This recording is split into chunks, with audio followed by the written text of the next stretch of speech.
ደሞዝ ጭማሪ አርገን ክልሎች ቅሬታ አቅርበው 2 ጊዜ ቅሬታቸውን አስተማማኝ በሆነ መልኩ ፈተናል ጨርሰናል እሱ። ስለዚህ በአጠቃላይ የ10 ወሩ የደሞዝ ጭማሪ ብቻ ሳይሆን የ2 ወሩም የደሞዝ ጭማሪም ተጨምሮበት በአመት ሊመጣ የሚችለውን አጠቃላይ ጭማሪ ታሳቢ አድርጎ ከዛ በላይም ጭምር ወደ 5% የሚጠጋ ኔት ጭማሪም ጨምረንላችኋል ማለት ነው። ሰላም ጤና ይስጥልኝ ክብራትና ክብራን፣ ዛሬ በጣም ወሳኝ መረጃ ይዘን ቀርበናል። በቅድሚያም ዋና ዋናዎቹን እናስቀድም። ብዙዎቻችሁ በየቀኑ የምትጠይቁት በ2019 ዓ.ም የደሞዝ ጭማሪ ያለው የሚለውን ጥያቄ አሁን ባለው የሀገሪቱ ኢኮኖሚ እንቅስቃሴ ውስጥ ትልቅ ቦታ ይዟል። ዛሬ ደግሞ ትኩስ መረጃ ይዘናል። የሚኒስትሮች ምክር ቤት ለ2019 በጀት ዓመት የቀረበው የ2.3 ትሪሊዮን ብር የበጀት ረቂቅ ይፋ አድርጓል። ታዲያ ይህ በጀት የደሞዝ ጭማሪ ጥያቄን እንዴት ያየዋል? ዛሬ በዝርዝር በሰከነ መንፈስ በቁጥሮች የታጀበ ትንተና እናደርጋለን። እስከ ቪዲዮ መጨረሻ አብራችሁን ቆዩ። ውድ ተከታታዮች፣ ነገሮችን ከመጀመራችን በፊት ያለፈውን ዓመት እናስታውስ። በ2018 ዓ.ም መጀመሪያ ላይ ተግባራዊ የሆነው የደሞዝ ማሻሻያ ብዙዎችን እፎይታ ሰጥቶ ነበር። ዝቅተኛው ደሞዝ ከ4760 ብር ወደ 6000 ብር ከፍ ማለቱ እንዲሁም የዲግሪ ተመራቂዎች የመነሻ ደሞዝ ማሻሻያ ትልቅ እርምጃ ነበር። ነገር ግን በአሁኑ ሰዓት የኑሮ ውድነቱ ተመልሶ እየተጫጫነን ነው። ይህንን የኑሮ ጫና ተከትሎ ብዙ ሰራተኞች ለ2019 ዓ.ም ጭማሪ ኖር ሆኖ ብለው እየጠየቁ ይገኛሉ። ይህም ደግሞ ተፈጥሯዊና ተገቢ ጥያቄ ነው። አሁን ደግሞ ወደ ዛሬው ትኩስ መረጃ እንምጣ።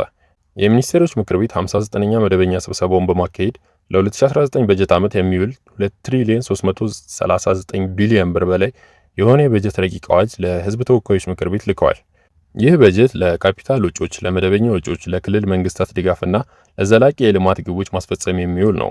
ብዙዎች አሁን ባለው የኑሮ ውድነትና የዋጋ ንረት መነሻ በማድረግ ከዚህ ሁሉ ገንዘብ የደሞዝ ጭማሪ ምን ያህል ይውላል ብለው ይጠይቃሉ። ነገር ግን መንግስት ይህን በጀት ሲያዘጋጅ የ10 ዓመቱን የልማት እቅድና የመካከለኛ ዘመን የማይክሮ ኢኮኖሚ ማዕቀፍን መሰረት በማድረግ ነው።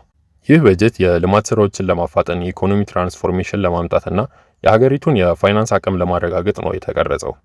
አሁን ጥያቄው ከዚህ በጀት ውስጥ የደሞዝ ጭማሪ ድርሻ አለ ወይ የሚል ነው። የሚኒስቴሮች ምክር ቤት ይህንን ረቂቅ በጀት ወደ ህዝብ ተወካዮች ምክር ቤት ልከዋል። አሁን የሚቀጥለው ሂደት በፓርላማው የሚደረግ ውይይት ነው። በዚያ ውይይት ላይ ስለ አስፈጻሚው አካላት ኃላፊነትና ስለ ሰራተኛው የመግዛት አቅም መነጋገር ይኖርበታል። ስለዚህ አሁኑኑ ጭማሪ አለ ወይስ የለም ብሎ መመደብ አይቻልም። መንግስት ይህንን በጀት ከሚወስነው የፋይናንስ አቅም ጋር በማነጻጸር የሚቀጥሉ ውሳኔዎች የሚያስተላልፍ ይሆናል። እንዳገኘነው መረጃ ማንኛውም የመጨረሻ ውሳኔ እስኪሰጥ ድረስ በትዕግስት መጠበቅና ታማኝ ምንጮችን መከታተል ብልህነት ነው። በኢኮኖሚ ዓለም የደሞዝ ጭማሪ የሚመጣው ከሁለት ነገር ነው። አንደኛው የሰራተኛ ምርታማነት ሲጨምር፣ ሁለተኛው ደግሞ የኑሮ ወጪ መናሩን ተከትሎ መንግስት የሰራተኛውን የመግዛት አቅም ለማዳን ሲወስን ነው። ነገር ግን ደሞዝ ሲጨምር ገበያ ውስጥ ያለው የዕቃ ዋጋም አብሮ የመጨመር አዝማሚያ እንዳለው መዘንጋት የለብንም።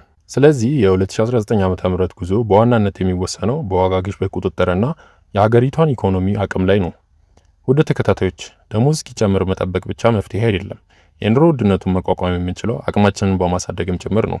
አሁን ያለውን የኑሮ ጫና ባለን ትርፍ ጊዜ በዲጂታል ክህሎቶች ተጨማሪ ገቢ የምናገኝባቸውን መንገዶች መፈለግና አላስፈላጊ ወጪን በመቀነስና መቆጠብን በመለማመድ የኢኮኖሚ ጫናውን መቀነስ ይቻላል።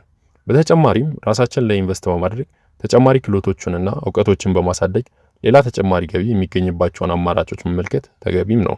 ይህ የ2.3 ትሪሊዮን በጀት የሀገሪቱን የልማት አቅጣጫ የሚወስን ነው። የደሞዝ ጉዳይ ደግሞ ከዚህ ጋር ተያይዞ በውይይት የሚታይ ይሆናል።